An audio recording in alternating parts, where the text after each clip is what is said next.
Never-ending streams of traffic are accepted fatalistically by the 18 million inhabitants of Mexico City. But when it comes to the city's housing problems, they're anything but fatalistic. Solidarity Park was built on the site of buildings destroyed by twin earthquakes in September 1985.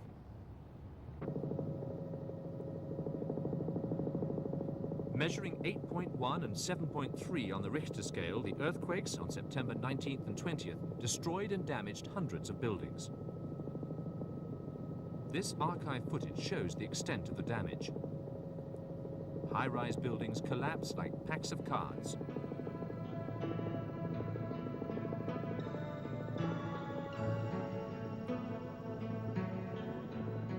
Television crews concentrated on efforts to save 200 newborn babies trapped in 2 hospitals. 14 were eventually found alive in the ruins.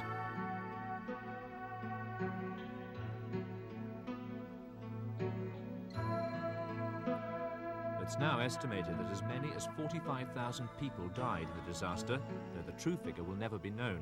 Many bodies were never recovered from the rubble.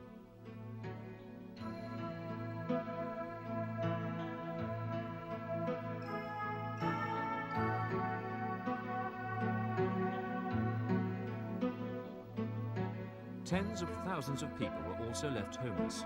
Attempting to estimate the cost of the damage, the United Nations put it at $5 billion.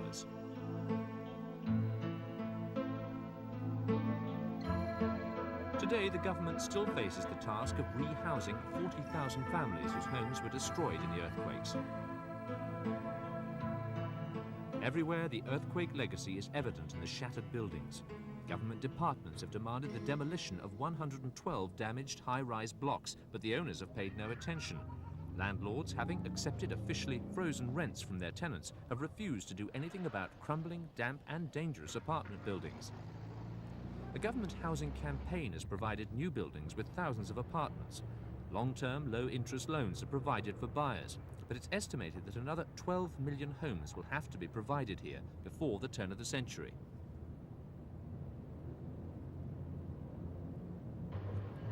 The problem increases every day. Farmers and their families, forced to abandon tiny, uneconomic plots of land, flood into the capital to join the ranks of the homeless. Each train arriving at this suburban siding brings more poverty-stricken families. The new arrivals bring with them little more than the despair of failure and shattered pride.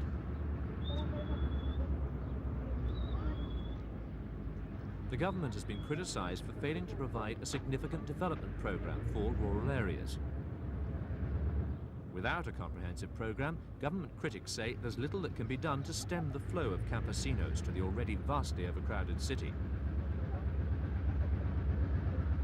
Most of the new arrivals hope to establish new lives and homes.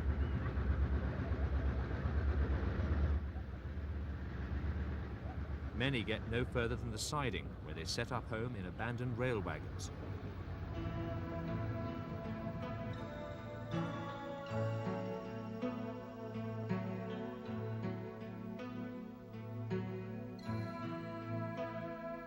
Thousands of earthquake victims are still living in shanty-towns alongside refugees from rural areas. Thousands more are living in corrugated iron shacks thrown up by government-employed workers after the earthquakes.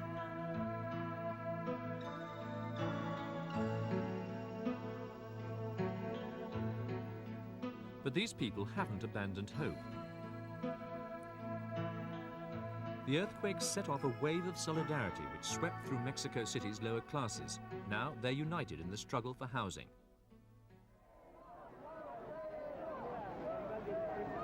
As well as fighting for homes, the people are demanding an end to the eviction of squatters who establish homes on land zoned for environmental use by government bodies.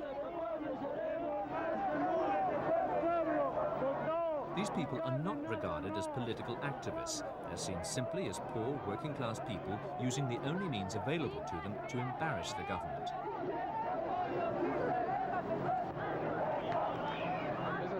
It remains to be seen whether or not their demands will accelerate the government housing campaign, but it has already highlighted the danger of leaving earthquake-damaged buildings to be repaired or demolished by irresponsible owners.